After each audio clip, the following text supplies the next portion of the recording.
Shri Gurave Namaha. Namah Vishnupadaya Gauranga Prestaya Lupini Shri Bhakti Vibhudaya Bhebunete Namine.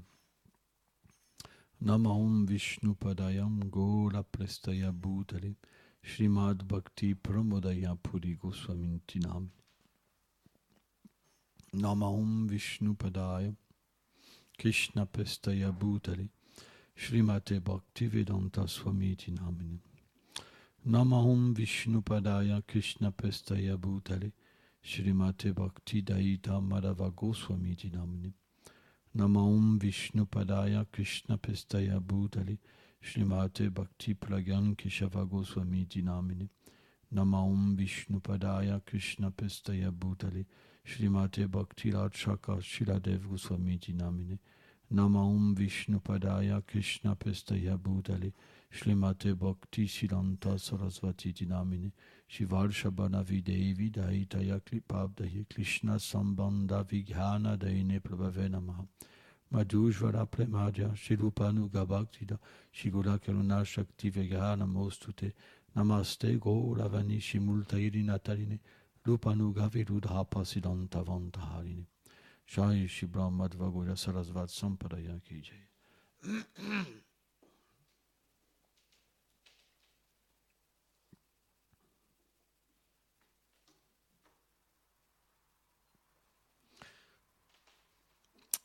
Quand on chantait le Panchatattva mantra et le Mahamantra, j'avais cette réflexion, c'est tellement facile d'être heureux. Srila Bhaktivinoda Thakur explique dans ses glorifications Gita-vali sur le Chanon, il explique que le Seigneur a deux aspects. Il a un aspect en tant que sa forme et son saint nom. Et la forme du Seigneur, elle est la résidence de tous les attributs de la douceur et de la beauté. Mais il dit que le saint nom est plus miséricordieux encore que la forme du Seigneur. Parce que la forme du Seigneur, on peut la voir quand on est pur, qu'on est un pur dévot. Sans ça, c'est pas possible. Alors que le saint nom, tout le monde peut le chanter. Mais Sri Chaitanya Mahaprabhu nous a enseigné que pour chanter, il faut un état d'esprit. Tout le monde peut chanter le saint nom. J'ai même rencontré une fois une personnalité très connue à Vrindavan, que je ne dirai pas son nom pour ne pas l'offenser. Et un prêtre très fameux qui s'occupe de la déité de Vallabha, Radha Vallabha, qui est une très belle déité de Krishna, Vallabha, qui est très attirante, vraiment, c'est très très belle. Si on voit cette déité, on devient attiré par Krishna, naturellement, Radha Vallabha. Et un jour, un dévot m'avait donné une donation pour lui, pour sa mission, quoi, pour les déités, etc. Et lui, dans sa tradition, à travers ses maîtres spirituels, leur gourou avait reçu directement un mantra Srimati Radharani. C'était un mantra secret. Et il nous disait que nous, on chantait un mantra que tout le monde chantait. Et qu'eux, avaient un mantra secret. Alors bien sûr, j'avais pas envie d'argumenter avec une personne comme ça. Mais le point, c'est que bien que le Mahamantra soit connu de tous, il est connu de personne. Même Radharani chante ce mantra. Et quand Krishna vient dans l'humeur de Radharani, c'est ce mantra en fait qu'il chante. Et quand Mahaprabhu en fait chantait ce mantra, il manifestait tellement de symptômes d'extase. Pourquoi ? Parce que ce mantra, il peut avoir différentes significations. Hari, ça peut être Krishna, mais Allah, ça peut être Radharani. Hein. En fait, ce Mahamantra, les Krishna, selon Brahma, est le plus haut des mantras. Selon les Upanishads, il comprend tous les autres mantras. Au point que même si on est sur l'autel, on ne connaît pas les mantras, si on chante juste le Mahamantra, Krishna est satisfait. Moi, je sais que je suis un peu faible d'esprit et j'ai du mal à apprendre les mantras. Et j'ai toujours adoré Krishna avec le Mahamantra. Et j'ai jamais rencontré de problème où Krishna n'était pas satisfait. Parce que c'est le mantra qui contient toute chose. C'est Radha et Krishna, sous la forme sonore. Et ce mantra-là, il peut combler tous les désirs. C'est un véritable arbre à souhait. Mais, bien que certains dévots le chantent depuis des années, rien ne se révèle. C'est parce qu'ils sont pleins de désirs matériels. Vous ne pouvez pas chanter le Mahamantra si vous avez des désirs matériels. Parce que le Mahamantra, il se révèle quand on en a fini avec ce monde matériel. Quand vraiment vous voulez rencontrer Radha et Krishna, que vous voulez à travers leur servante devenir une servante de Radha et Krishna, et que vous chantez sur la protection d'un sadguru, d'un maître spirituel authentique, alors simplement le mantra fait l'effet. Sans ça, ça ne fait pas d'effet. C'est pourquoi il faut comprendre le problème de pourquoi il n'y a pas le résultat du mantra. Parce que l'attitude n'est pas présente. Le gourou a donné la chose la plus précieuse à son cœur. Quand le gourou donne le mantra, ce n'est pas quelque chose de banal, vous savez. C'est le secret de son cœur. Parce que le Mahamantra, les Krishna, quand on le chante sans offense, il révèle notre relation éternelle avec Krishna. On peut voir les pieds divins de Radharani. On peut voir ses humeurs. On peut voir son corps transcendantal. On peut voir cette situation à Vraj, véritablement. C'est pas des blagues. Même quand on arrive un petit peu, même à Ruchi, ça commence déjà à se révéler un tout petit peu. Jai Shishinitai Vivambal Shinanda Yashoda Gopal Juki Jai Shilam Juki Jai.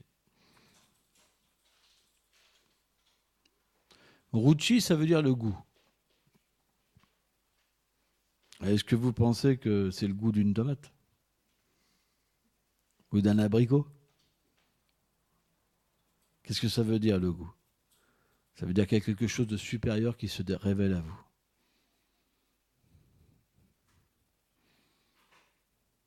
Et naturellement, ce goût, la seconde étape, c'est l'attachement. Or, naturellement, quand on est attaché, ça veut dire que quand on va chanter, le jour d'après, naturellement, on veut avoir pas moins que la même expérience, même plus. Vous comprenez? Et comme le Saint-Nom, c'est un arbre à souhait, alors il est réciproque. Ça, c'est le stade d'Ashakti. C'est le stade où le Vaishnav, il peut méditer sur les divertissements de Krishna. Il y entre pas encore, mais il peut méditer dessus. Ça se révèle complètement. Il peut chanter 64 tours sans même réaliser qu'il a chanté un tour à ce stade-là. Et c'est très difficile d'arrêter de chanter. Au point que de toute façon, il continue à chanter. Ça chante tout seul. Ça commence à chanter tout seul, en fait. Hein? Il est là, notre but. Mais si vous lamentez pour ce monde matériel à être heureux, et que vous ne voulez pas rendre Radha et Krishna heureux, vous ne goûterez jamais le Saint-Nom. Jamais ça sera possible de goûter même un petit quelque chose du Saint. On voit plein de dévots qui sont dans la misère, qui galèrent. Pourquoi ils galèrent? C'est parce qu'ils le désirent. Ils ont écouté, ils n'ont aucune foi. Ils ont écouté, ils n'ont jamais mis en pratique. Et ils vont vous dire, j'ai essayé. Mais tu as essayé comment? De quelle manière? Juste 6 mois? Les sages expliquent qu'il faut tellement de vie pour chanter le Mahamantra sans offense. Et toi, tu veux en 6 mois atteindre ce que les grands sages comme Narada Muni ou Brahma, etc., ils ne peuvent même pas atteindre la Radha Kund. À travers le Mahamantra, on peut même réaliser les choses les plus élevées, les plus intimes, par la grâce de la filiation spirituelle. Parce que ce qu'on reçoit à travers la filiation spirituelle, ce n'est pas simplement le mantra.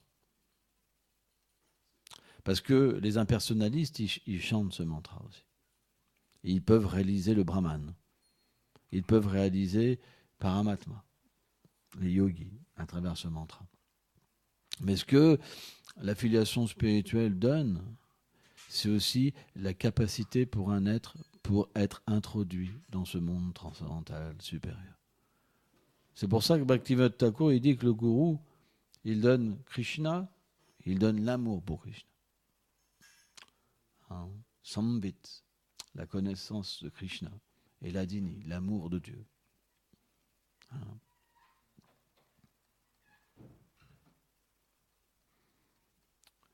C'est pourquoi quand on chante, on devrait comprendre déjà ce qu'on nous a donné et contracter une dette envers nos acharyas.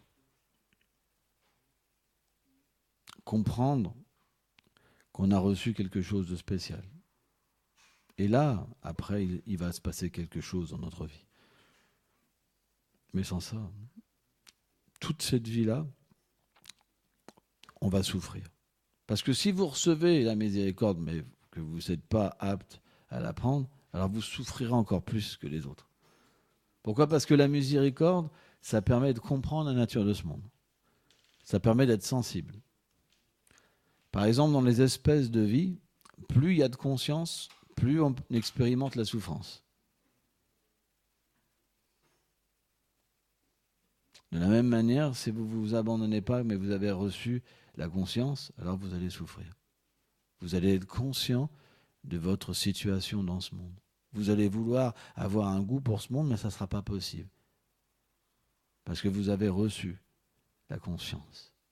Avec la conscience, on ne peut pas admettre que ce monde va nous permettre d'être heureux. Ce n'est pas possible. C'est parce qu'il faut être recouvert de l'ignorance pour penser ça.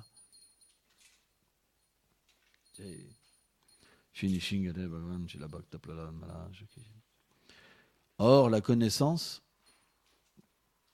qu'est-ce que ça veut dire ? C'est comprendre ce monde matériel. La Bhagavad Gita, est-ce qu'elle vous dit que vous allez être heureux vie après vie dans ce monde ? Krishna, il explique que tout est misère, même jusqu'à la planète de Brahma en ce moment. Mais pourquoi il dit ça ? C'est pour nous détacher de cette illusion. Parce que c'est lui qui permet cette illusion. Et il ne dit pas la même chose selon les Écritures, selon la qualification des gens. C'est comme ça. Parce qu'il faut que chacun puisse progresser. Mais la bhakti, c'est la dernière étape.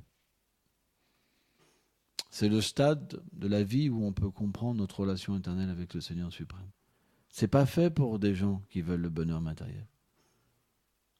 Pour eux, il y a les voies du karma, l'atteinte du paradis, où on vous dit que vous êtes le corps, où on vous dit que si tu accomplis parfaitement tes devoirs prescrits, alors tu pourras aller au paradis. Et devoirs prescrits, ça veut dire attachement à la famille, aux enfants, etc., etc. C'est pas enlevé. Au contraire, c'est prisé. Mais dans la voie de la bhakti, on nous apprend à engager ces choses pour Krishna, à vivre pour le plaisir de Krishna, dans cette situation, même familiale. Hein. Alors que dans la voie du Gyan, on doit rejeter la famille, les enfants, etc., etc. C'est différents concepts. Il n'y a que la bhakti qui peut harmoniser toutes les choses. Parce que dans la bhakti, il y a la conception que le Seigneur est une personne et qu'on peut le servir à travers ses dévots. Dans les autres voies, c'est pas... On voit simplement l'âme et l'illusion. Ou alors on voit le corps et le paradis, l'intérêt matériel. C'est pourquoi la bhakti est suprême. C'est pourquoi elle est placée au milieu de la Bhagavad Gita. Entre le karma et le gyan, Vishvacharya Thakur explique ça. C'est comme un coffre-fort, un coffre, mais au milieu, il y a le trésor, la bhakti. Parce que la voie de l'action sans dévotion, ça porte aucun fruit, juste des fruits de misère. Et la voie de la connaissance sans dévotion, ça apporte juste la connaissance matérielle. C'est pourquoi la bhakti, elle est placée au milieu. Comme la preuve évidente que sans dévotion, on n'obtient aucun fruit. Pourquoi ?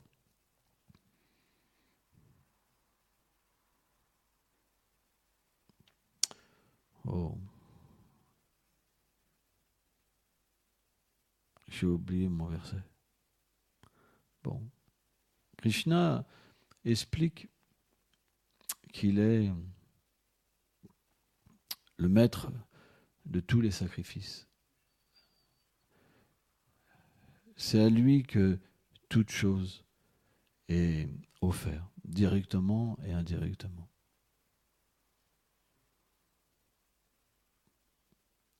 C'est pourquoi on devrait au moins accomplir son devoir pour lui plaire. Donc on va lire un petit verset de la Bhagavad Gita.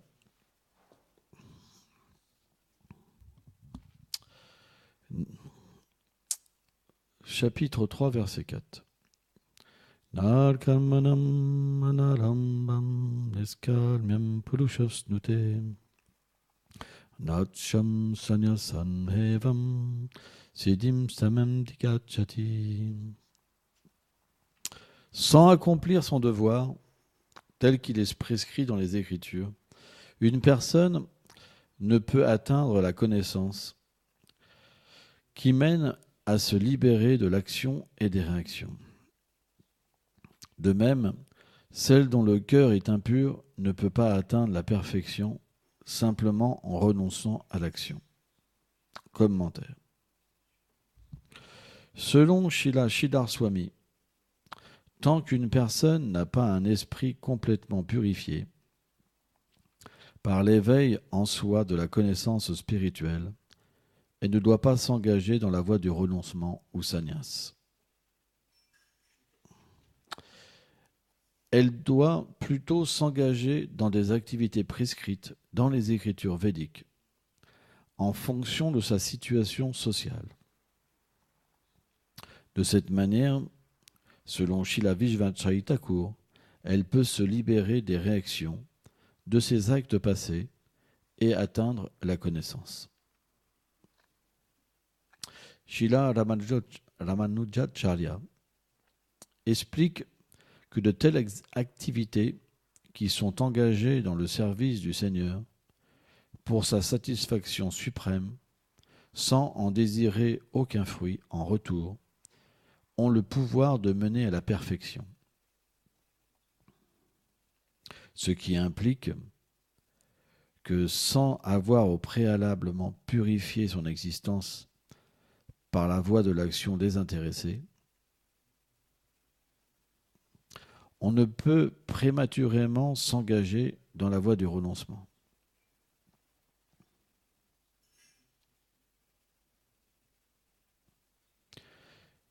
Si une personne adopte prématurément cette voie, elle n'atteindra pas la perfection.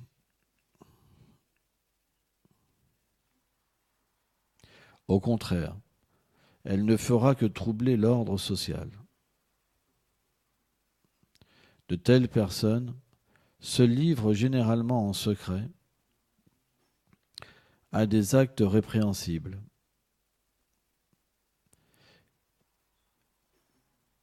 et ne font que porter le blâme à la religion. Alors c'est très intéressant parce que la Bhagavad Gita est quelque chose de très pratique, mais il faut la comprendre à travers nos acharyas. Le principe, c'est que la méditation sur les divertissements de Krishna, le stade véritablement, on appelle Nirja Bhajan, où on rejette simplement le monde matériel, pas rejeté, mais on se coupe du monde matériel et on s'absorbe dans les lilas de Krishna. Ça peut être possible si simplement l'être est complètement pur et réalisé. Ce n'est pas possible autrement. Parce que quelqu'un qui n'est pas pur, s'il fait le bhajan dans un lieu en solitaire, simplement, il va observer ses impuretés du cœur. Parce que comme son cœur n'est pas pur, naturellement, quand il chante, les impuretés ressortent. Et comme il s'est isolé comme un grand Vaishnav, il y a une sorte de recherche de renommée, vous savez. Et automatiquement, on tombe dans un piège, en fait. C'est pourquoi Srila Bhaktisiddhanta Saraswati Goswami Prabhupada a écrit un chant sur ce faux principe de renoncement. Et Krishna lui-même, dans la Bhagavad Gita, ne nous conseille pas de faire cette manière-là. Il nous conseille plutôt, à notre niveau, quand il dit Tadvidi par les Pasana, d'aller voir un gourou authentique, de trouver refuge d'un gourou authentique et recevoir de lui notre devoir, qui est bien sûr en concordance avec les Védas. Chez la Bhaktivedanta Swami Prabhupada, il dit qu'un pur dévot, il est expert à comprendre ce qui est bon pour son disciple. C'est le principe d'un pur dévot. Parce que le pur dévot, par sa clairvoyance, par le fait qu'il est toujours en contact avec Krishna, il peut comprendre ce qui est bon pour une personne. C'est un principe. Et donc, naturellement, l'instruction qu'on reçoit du pur dévot, c'est notre devoir. Nous, ça marche comme ça, quand même. Hein.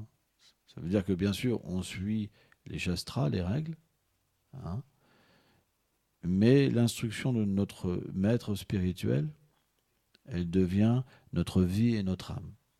Chez la Bhaktivedanta Swami Prabhupada, il explique ça. Il dit la fierté du disciple, c'est l'instruction du gourou, il la met sur sa tête. Jamais un disciple agit indépendamment. Il n'agit que selon les instructions du gourou. Alors ça peut peut-être vous choquer, mais Bhaktivedanta Swami Prabhupada, il dit que même quand un grihastha désire avoir un enfant, il le fait sous l'ordre du gourou. Alors bien sûr, dans notre société, les gens vont pousser des cris.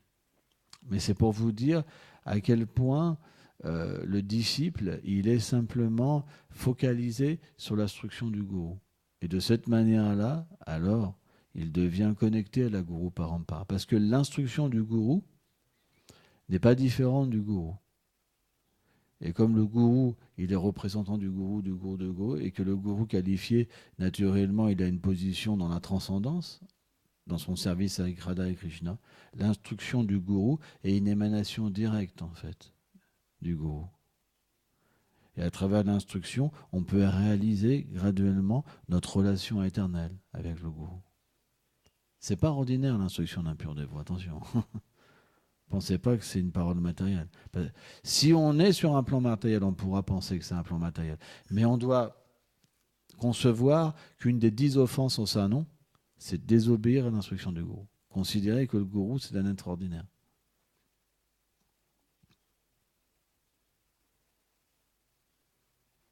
C'est pourquoi,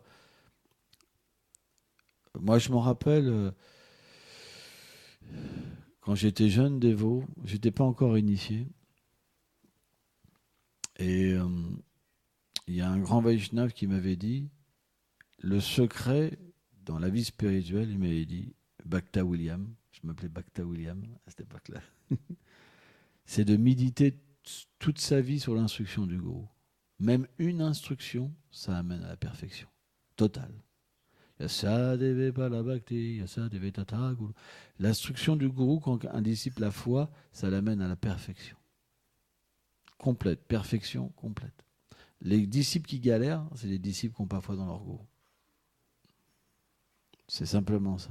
Si vous voyez un disciple qui galère, c'est qu'il n'a pas foi dans le gourou.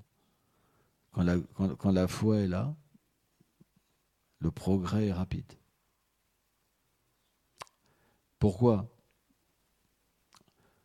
Parce que le Chitta-Ashamrita explique que le gourou est la forme personnifiée de la miséricorde du Seigneur suprême.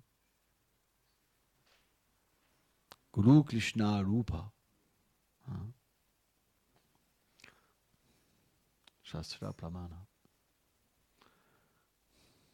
Guru Rupe Krishna. Franchement, il faut que je révise ce verset aussi. Mais ce verset explique que le gourou est la forme personnifiée de la miséricorde de Krishna.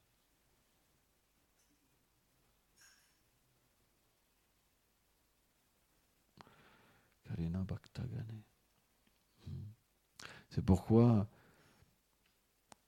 si on considère le maître spirituel comme un être ordinaire et qu'on n'a pas foi, il n'y a rien qui se passe au niveau de la bhakti.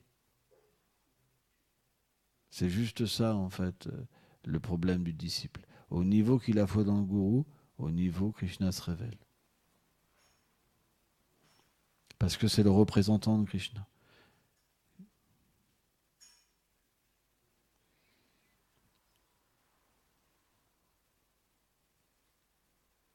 Les Vaishnavas expliquent que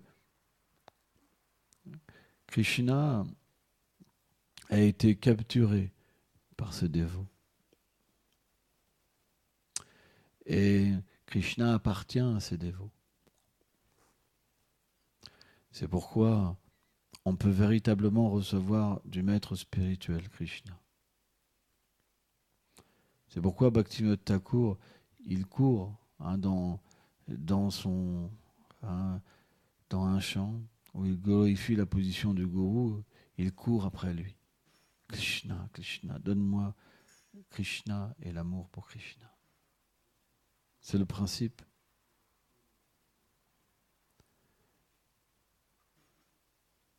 Moi, je me rappelle, quand j'étais dans une autre institution, j'avais à cette époque-là un autre maître spirituel. Et quand on était jeune dévot, on faisait sa chambre comme ça. Et je me rappelle, il y avait un tapis où il mettait ses pieds dessus. Et on avait secoué le tapis sur nos têtes comme ça. Et on était en extase. Dès qu'on glorifie en fait les Vaishnavas, dès qu'on considère les Vaishnavas comme la miséricorde de Krishna, tout s'éveille en nous. Ça devient tellement merveilleux la bhakti, c'est tellement magique. Mais dès qu'on voit le gourou comme un être ordinaire, qu'on manque de respect au gourou, c'est fini. Haridas Thakur dans Harinam Chintamani explique ça. C'est tellement tranchant qu'on ne doit même pas utiliser ce que le gourou a utilisé pour nous. Par exemple, s'il a utilisé un coussin, on ne doit pas se mettre dessus. On ne doit pas se mettre sur son lit. On ne doit pas utiliser ses chaussures. Même marcher sur son ombre.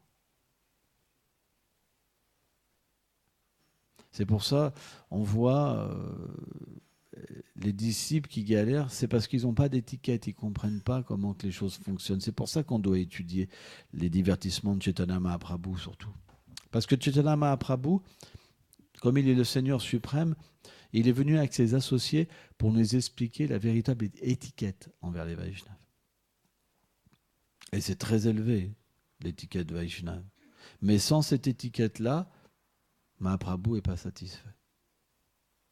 Si vous reprenez par exemple un Vaishnava aîné, alors vous pouvez être sûr que Mahaprabhu n'est pas satisfait. C'est un principe. Vous ne pouvez pas faire ce que vous faites. Et vous voulez. Il y a une façon de faire. Pourquoi on est là ? Pour faire plaisir à Krishna. Donc il faut savoir comment on fait plaisir à Krishna. Et pour savoir ça, il faut étudier Mahaprabhu. Parce que Mahaprabhu, c'est Krishna lui-même qui vient dans le sentiment d'un dévot. Il vient nous faire voir la perfection ultime. Il n'y a pas plus haut dévot que Mahaprabhu. Parce qu'il est le Seigneur suprême, l'origine de tout. Et qu'il vient dans cette position-là pour enseigner comment l'aimer. Il prend l'état d'esprit de Radharani et il enseigne au monde entier comment l'aimer. Il n'y a pas plus haut zénith que Mahaprabhu. C'est pas possible. C'est pourquoi, si on veut comprendre l'étiquette Vaishnava, on doit étudier Mahaprabhu. Krishna, ça ne vous aidera pas à avoir l'étiquette Vaishnava. Parce qu'à Vraj, l'étiquette, elle est spontanée. Parfois, les gopis, elles reprennent Krishna. Hein? On voit un jour, Krishna avait l'habitude de faire des barrages quand les gopis passaient avec leurs offrandes. Elles portaient en fait sur leur tête des pots en terre décorés avec des feuilles d'or, etc.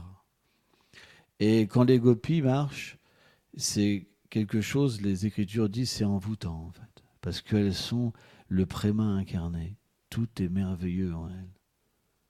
Et tous les êtres qui entrent avec leur contact deviennent subjugués, les plantes, les pierres, les arbres, parce que la forme des gopis sont tellement belles en fait. Elles sont l'amour extra-conjugal personnifié.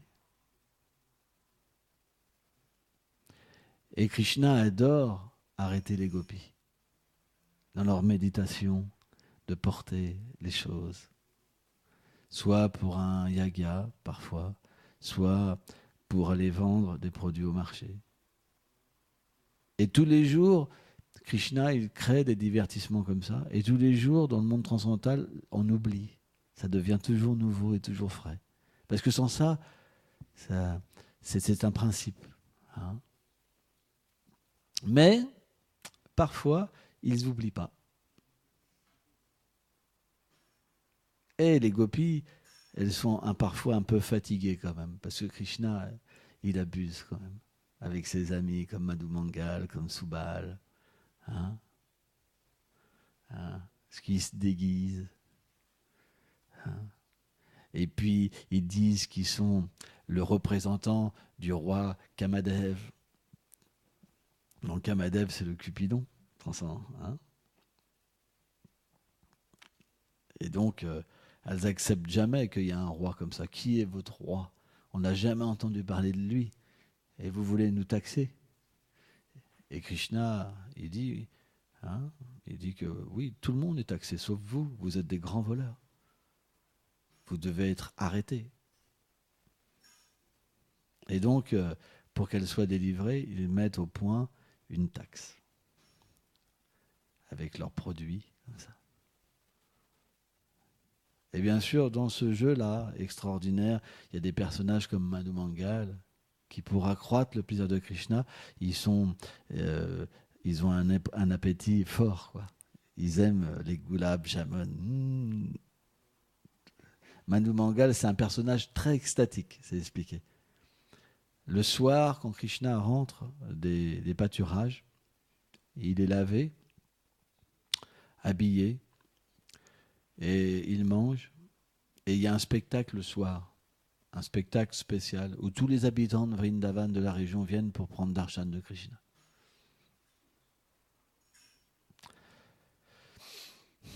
Et là, différents spectacles se manifestent.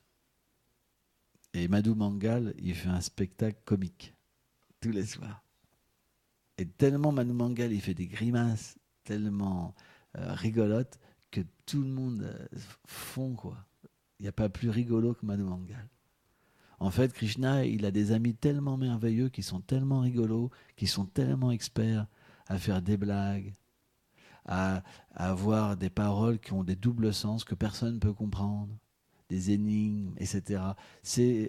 On doit comprendre que Vraj, Vrindavan, c'est l'opulence en tout, quoi. Tout existe, quoi. Tout est merveilleux. C'est des personnages. Hein. La Brahma Samhita explique que chaque pas est une danse, chaque parole est une poésie. C'est pas un lieu qu'on peut comprendre avec le mental, parce que ici ça n'existe pas, c'est l'inverse. Votre réflexion du mental, de l'intelligence, vous amènera simplement à comprendre l'inverse. Mais le chant peut permettre d'inverser le monde matériel et de vous amener à comprendre le monde transcendantal. C'est pour ça qu'on doit chanter correctement. Et donc les gopis, elles ont fait un plan pour contrecarrer les embuscades de Krishna. Elles ont mobilisé des millions de gopis. Parce qu'il y a des milliards de gopis à Vraj. C'est illimité le nombre de gopis. Et donc chaque saki principal donc, se sont positionnés dans des endroits spéciaux pour kidnapper les pâtres. Et certaines gopis, donc, ont commencé à avancer et Krishna est sorti de sa cachette. Et là, il s'est fait encercler. Ils ont attaché les pâtres avec leurs cheveux dans les arbustes. Et les gopis, même, les ont chifflés, etc. Pour se venger. En fait, on doit comprendre que dans le monde matériel, ce qui compte, c'est la force. Si j'ai des gros bras, je suis fort. Mais dans le monde transcendantal, c'est l'amour. C'est pourquoi les gopis, comme elles sont le plus haut degré d'amour, c'est les plus fortes. Et parfois, elles peuvent même mettre une raclée au pâtre. Incroyable, quand même. Et ce jour-là, en fait, les gopis, elles ont habillé Krishna en gopi. Et comme punition, elles lui ont demandé de mettre un pot de yaourt sur sa tête et de danser. Et Krishna donc a dansé.